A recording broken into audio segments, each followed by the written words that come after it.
Okay, welcome back, folks. Last episode we had the revelation about the Tracy, and in this episode, we're gonna meet up with some of our friends again.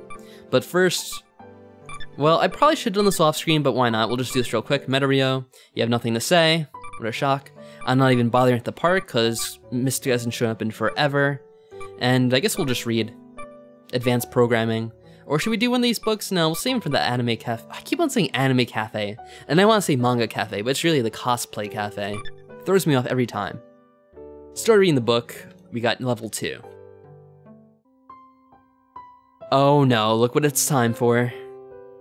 I sit alone in my personal training grounds in the nearby wooded mountains. Isn't this the prince? I don't know. Actually, it may not be. Oh, yeah, it's the it prince. is. Damn it. I feel bad for asking my loyal subjects to make this all for me. But, to be honest, I really need a place where I can be by myself. I know the feeling. Being the center of attention all the time is really tiring. It is here where I can think to myself. Because I asked for a place like this all for myself, I did not ask for much to be built here. There is only a single small house in the style of the outside world built there. It's built on a large and wide stone platform. It helps me feel that I am in a world separated from the one I know. This place is called the Prince's Stage. This place doubles as a festival ground for the nearby village. One of the festivals they named after me called the Prince's Festival as a way of honoring me. He really has a way of going off track when thinking to himself, doesn't he? Everything's about him. Prince is this, prince is that. But like, what was the thing he was starting out with? I don't even know anymore because he went so off topic. I remember meeting a girl from that village in a white dress. I snuck away from my guards at the time. She was saying that she was really bored in the village as there was nothing to do. Maybe that's why I turned my personal place into a training ground. Of course, I did nothing except say, I want to build a training ground. It was that simple for me. Okay. I could remember my mother, the queen, being very happy with me after that. It made a lot of people happy too. I sit against a tree just outside the grounds. I am reading a strange language book. Okay. A strange language book, of course. From the outside world. It is really interesting. It is really interesting way to learn about the ways of the outside world. I hear some faint voices in the bushes in front of me. I am so sick and tired of you getting in the way. I could say the same about you. It's probably the females arguing again, isn't it? Oh, probably. Well, whatever. Those voices sound familiar. I remember hearing them arguing at the tournament. There you go. Alright, how about this then? We have a duel right here, right now. The guards are far enough away from here that they won't hear anything, and the prince is probably still asleep. Ho ho ho, how ironic. So the loser gets left behind to be captured by guards and imprisoned? Works for me. Wow, they're really cutthroat. I hear the readying of their staves against each other. Wait, can we make a deal? One of them asks, her voice sounding weak. I really just want to win the next tournament. I have to win. If I lose again, then my parents will be angry and I'll go hungry again. Oh no. This is cruel. What? This is the first that I've heard of this. What? I listen intently to try and find out more. My parents are pushing me really hard to win. They refuse to feed me if I don't perform well. That's just ridiculous. That's horrible. What kind of parents are they? I can't allow this to happen. It's cruel and horrible, and it makes no sense. I'm sorry, but I still can't let you win. Mother is going to hit me again and yell at me if I don't win. I can't take any more of her harsh words. I stand there, stunned at the words I am hearing. No. No way. I have to do something. So then, a final fight here to see who will smile and who will cry in the end? I was gonna be who will live and who will die. This is a little less dramatic than I thought. I know. I see. I suppose that's the only choice we both have. I hear again the clatter of their magical staves. There might be something I can do. Stop it, you two! I call out, stepping towards them. Prince! They both call out and bow to me in unison. Is it true? I speak to them firmly. They are both girls around my age. Each holds a high-level staff in their hands. The two girls look up at me, then down and away, afraid of meeting my gaze. Yes. One of them starts speaking. All day and all night I train so that I may one day be your bride. My parents desire it. I am nothing to them if I do not win. That goes for me as well. The other girl speaks. I also train night and day so that I may have a chance to catch your eye and win your heart. I look at both of the girls. The looks on their faces are so empty and desperate. It's as if their fate was sealed the moment they were discovered by me. You understand the punishment for trespassing on my grounds while I exercise here? correct? I ask of them. Yes, to be jailed for 10 years in the castle dungeon. So why did you do such a thing, knowing this? I ask with a firm voice. I wanted to learn more about you, Prince, something that would help me become closer to you. That was my intent as well. I couldn't stand out enough. I needed something special. I see tears forming in their eyes. What kind of life would cause them to be like this? Were the punishments from your parents that you spoke of true as well? My words were true, Your Highness.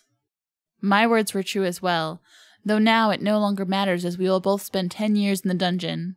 It truly is not their fault. I know I cannot oppose my mother, the queen, so easily. I am fortunate that she loves me regardless of my skills. I am the prince of your country, and you shall obey my commands, I speak sternly. Yes, Your Highness. They both speak in a voice that tells me they would accept whatever horrible fate I declare. Can you still escape the perimeter of the guards without my help, I ask. They both look up in disbelief. Yes, we can, Prince. Then I command you both to do so. You will both compete in the next tournament. Afterwards, you will both be approached by someone from the Royal Magical Academy. I will speak with the headmistress of the academy. The Royal Academy? But that's where the top magical scholars go to study. One could become a royal guard, builder, or any of the elite magical jobs if they went there. You are correct. With some hard work and your natural talent, I am sure you could have any job you want. However, you need not become a guard if you do not wish to. I command you to choose an elite job of your own desire and no one else's. You will have to live in their dorms away from your parents, however, I say as I smile to them. It is a price you'll have to pay for such an education. Prince. They look at me with even more tears flowing from their eyes. This time they are tears of joy. You do understand that it is a high honor to be accepted into the academy at a young age. You are not the first ones, however. But Prince, we are not worthy of your kindness. Not worthy? You got past the royal guards that graduated from that same school, I retort. I believe you'll do fine. Prince, you really are a person deserving of your title. Too many compliments lose their meaning after you hear them all day, I say casually. Wow. Now I command you two to enjoy your lives as you have earned it. I also command you both to stop crying and to start smiling. What a cheesy prince. They drop their staves on the grass and run towards me with open arms. Hey, you can't just grab royalty like that. They both hold on to me and bury their faces in my chest. Their tears and sobbing soak my shirt. They have been living a hard life. I'll give them the little bit of happiness that I can. I am sorry, Prince, but I can't stop crying. Thank you so much, Prince. Okay, so those are the two girls from the research academy. Okay, that makes sense. There's the same girls with the family and the fighting crap. All right, so... And then there's a prince, so it all connects. Yeah, I guess so, but... I don't know. I don't even remember the stories anymore at this point. Afternoon. Well, I'm at the park again. Back to the regular story now. Yeah. I guess it's not a bad meeting place. Hi, Rio. It's good to see you again. It looks like you're in good spirits. Sure am. Did you dump your boyfriend? Did something happen? She laughs and winks at me. I'll never tell. Anyway, shall we walk? We walk down a path that leads towards the river. So, Rio, what do you think of Rena? Oh, what a question to start off with. Do we ever discuss anything else these days? Well, I think she's cute. Shut up. Is that all? How many times have we had this conversation now? And it always goes the same way, too. Right? Yep. It's not just me. Nope. Hey, I thought you said you weren't going to tease us anymore about it. Old habits die hard, but I'm being honest here. Well, I feel like she's just like any other girl. Just like any other girl? What do you mean? That's a rude thing to say about your friend. I'm not sure how to explain it. I guess I don't feel any different when I'm around her. Like nothing about me is changing. Okay. Really? But she's the one who tutored both of us.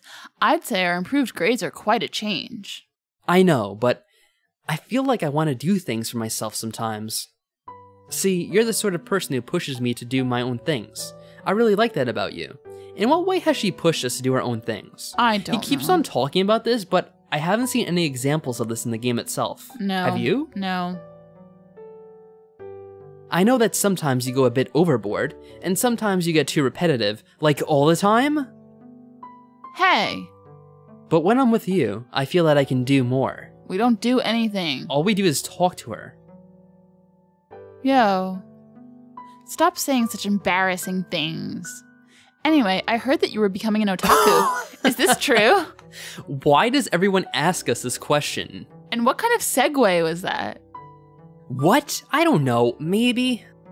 There you go with the maybe again. Claire and I finished our stroll along the river, joking and teasing each other as we do. That was a great conversation. I'm so glad we hung out with her.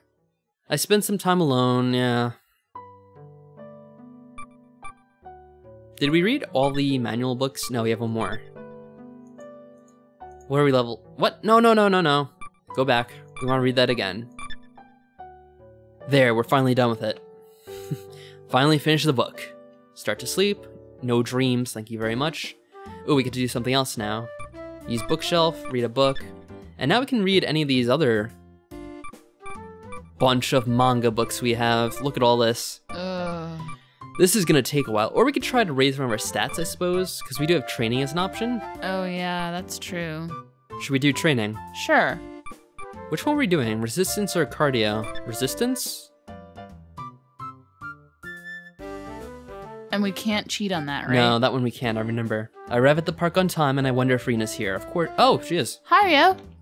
Hey, Rena. I smile at her. Are you doing well? I'm doing all right.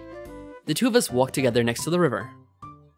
I've heard rumors of Rena sleeping in class, but she looks pretty happy right now. Rena, is anything wrong? What makes you say that, Rio? I just heard that you've been sleeping in class lately. Ah, who told you that? Don't worry, I still answer all the questions correctly. What? You wake up, answer a question, and go back to sleep? Well, maybe? Oh man, you've got to be kidding me. Rena, I'm not worried about your grades. I'm worried about you. Thank you, Rio, but it's just something I'll have to take care of myself. And I'll have to sacrifice a little bit to make it work. But it's really important to me, so it's worth it. After all, there's an important day coming up.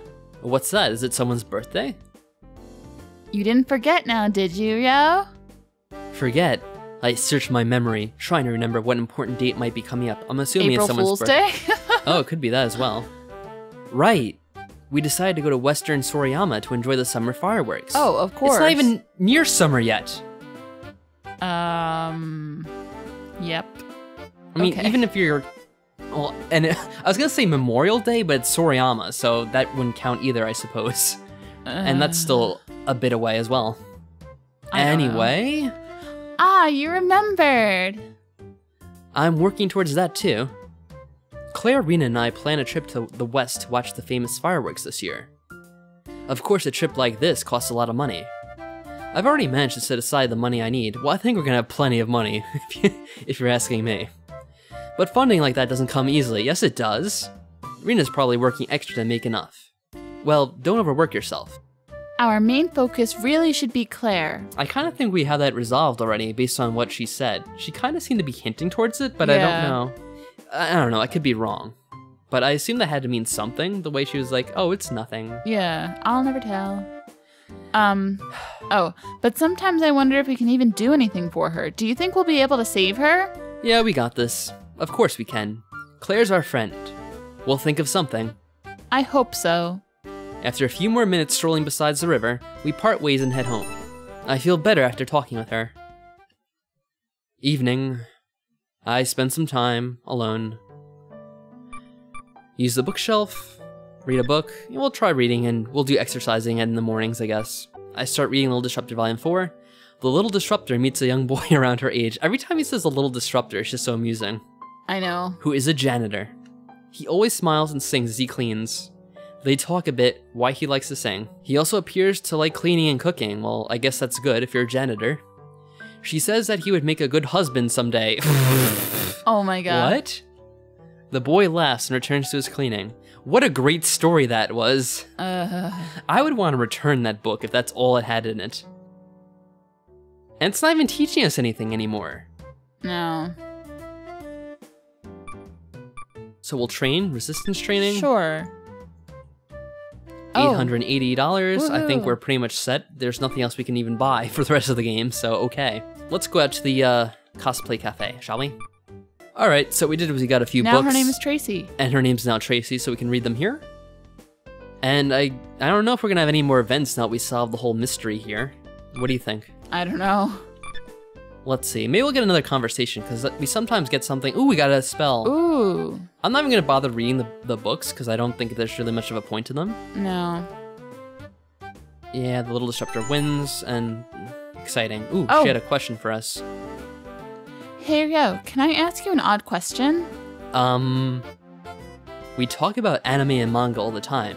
How can she have a question any odder than that? Come It's on. very easy. Why are we acting like anime and manga is the weirdest thing in the world? And especially like in a cosplay cafe, She like that's a works here. normal question or whatever, a normal conversation. So if she asks you like, I don't Rio know, is like, so strange. I don't know, All never these mind. characters are strange. Sure thing, ask away. well, how do I put this? Don't you think Alex is kind of different? Do you mean he's an otaku? Cause no shit. What do you mean? We all have our quirks here and there, don't we? Well, I'm just saying that Alex doesn't seem like your typical otaku. He seems more like your Otacon. What does that mean? I don't get it. What's so different about him? Well, I've noticed that he has a strong distaste for girls who get jealous. Jealous girls are a really popular type in anime. Who likes people who get jealous? It's annoying. No, I would find it annoying too. I think most otaku like things that a girl would be jealous over them. Wait, what? Wait. Oh, like thinking that a girl would be jealous over them. But Alex says that girls like that are unappealing. Yeah, they probably are unappealing. You want someone that gets jealous over you all the time? That just seems kind of annoying. Well, girls who act that way in real life are pretty annoying. After all. Maybe he's just more grounded than other otaku. But it's not just that. He always takes good care of his looks, and he seems to attract a lot of attention from girls. What? Didn't he just tell her yesterday that he was one of the elite Maybe four? she wasn't paying attention. He is one of the playboys of the game. You didn't realize that? We just talked about this yesterday. I don't know. Not yesterday, but the last time we were here. Of course he takes care of his looks. And are we that stereotypical? Oh, no otakus ever look after themselves. Anyone who likes anime and manga is some disheveled mess, of course. Who likes jealous girls? Yes. Oh, this game. Is it really so strange that he cares about personal hygiene? There you go. Well, no. Okay, so we're admitting that's not strange after all. But the way he speaks with other customers is too practical. What? The way he analyzes things is based in reality, as if he's dealing with real girls. Wait, so her complaint is that he takes anime and manga seriously and he analyzes it. He is an otaku. Isn't that what the point of an otaku is? He's dedicated to it. He spends a lot of time reading it and analyzing it. I don't even know what she's trying to say anymore. Before, he's not the typical otaku. Now he is taking it too seriously. He doesn't even like the clumsy girl type, and she's the most popular. She is? Who would want a clumsy girl? Well, it might be endearing in anime, but it's not cool when things get broken in real life. It's not endearing in anything. No, it's just annoying and stupid. But at least you understand that it's cute in anime. He doesn't think that at all. Well, we didn't say that much, actually. And I don't think so, indeed. I see. Even if Alex isn't a player anymore, he can't hide the fact that he understands girl more than the average otaku. This game is pissing me off. Wow, I mean, if you were into anime and manga, I would just be offended by this game. They're basically playing you up as an idiot. I wonder if she'll figure out who he really is. We just talked about it last time, and she was standing right there. I know. If she had any brain, she would have known. Stupid the Tracy. The Tracy just doesn't know any better. And I wonder what we're gonna do when we go home. Yes, we know. Oh, we learned EX barrier. I thought we learned it before. I guess not. I forgot. What do we do at night? Do we read? Yes. I start reading Temporary Princess Volume 1. In a magical kingdom, there's a princess who is believed to be a kind and sweet person. However, none of her subjects realize that her life isn't really all that carefree. Also, her position as future queen isn't certain, as she has yet to prove her magical abilities. She becomes frustrated with everyone treating her like a delicate glass figure. She wants to grow stronger, so she starts to undergo harsh training. Magical blast theory. So we get the theory from reading, and then when we sleep, we learn it. We could probably talk to Meterio about this magic shit. We already did, and he said nothing about it. Oh no, skies have a wonderful, mysterious feeling to them. I am sitting in the middle of my private grounds again, looking at the skies. At my side, I hold a special gift from my father, a sword that he gave me. Oh, it's Meterio. It is? I thought he had this a was sword, prince. remember? No, I know. But maybe we're like a reincarnation or something. Okay, so a reincarnated prince. Maybe. I am still too young to wield it properly. That is why I have a practice sword, but this sword is far too well made and decorated to be a practice sword. The sword from my father, it is a bit strange though. It has 2 blades, one of normal steel, and the other of a strangely colored metal, Valarian steel. He said that the sword has a unique strength and that I should never lose it. Keep it with you always, my father said, and so I do. It is an irreplaceable, cherished gift from him, especially since he is no longer among the living. Oh no. He is dead, and that was it. My dream changed something inside of me. Alright, we'll talk to Sofia real quick, and she'll probably have nothing to say based on the last 5 days. So... Oh, we do have an option to talk to her. Should we spend time with Sofia? Fine. I was wondering about how good you are at finding out information about people. My... I didn't know where that was going. I guess it was just a stutter. My ways are a secret. Really? I'm curious about what you know about me. About you? I'm sorry, but I don't know too much about you. Really? I thought you knew everything. I understand that you're a part of the big 3, but that's it. You're kind of a background character if this was a manga. Wow, thanks. A background character. Huh. I don't mean it in a bad way. Sometimes it's good to be like that and avoid trouble. Standing out is really hard to deal with. Well, it seems like it hasn't been helping me stay away from trouble. But I can understand where you're coming from, though. Alright. Wait, was that her that said that? Did I read her line? Why'd you say... Oh. Let me give you a lead. No, it's alright. I'm thinking of quitting this whole journalism thing soon anyways. Really? You're giving up that easily? What? Why? It's just not as fun anymore. I guess I'm just a little disappointed. Now no one will know about my secret that not even my best friends Claire and Rena know about. Like how I make a living with no family. Wait. How do you make money then? That's for me to know, and you to find out. Oh, look at that, we gave her motivation. I can figure this one out. I can just ask around town. Ha, yeah, right. That won't work so well. The NDA expired, so I can tell other people now. I'm not worth as much as I used to be worth anyway, in terms of skill. Wait, why is he not worth as much? He let himself go. I mean, I understand, what they say is when you're working in tech as you get older, your skills become outdated, but he's 17 or 16 at most. It's not like he's an old man who doesn't know his stuff. I mean, at most, he learned his stuff when he was 12? Which was like 5 years ago, at most? Well, it had to be after Y2K. Yeah, it's just ridiculous. He's not worth as much as he used to be. He's 17, it's not like he's an old man who no one will hire. That's just ridiculous. Anyway. So now can you tell me about yourself? I guess it's alright. But only a hint because you gave me a hint. Alright, let's hear it. A long time ago, I received a precious gift from someone special. To this day, I keep it with me and it gives me strength. That's it? That's it. You don't make it easy, do you? I know how to keep a good secret or two. I guess she does. We talk for a while longer. Talking with Sofia is more interesting than I thought. I'll be going now. Till next time. Evening. Yeah, we learned Blast Magic, or Magic Blast. Alright, so we got a few extra spells, and I guess it's just random what books you read give you spells. I guess. So I think we'll save for now, and what I'll do is, before the next episode, I'll experiment to see if we get any more scenes with Mystica or Meterio, but I kind of doubt it, because so far they haven't done anything at all. Yeah. But it's now April, so happy April Fool's Day, and we'll see you next time. Bye.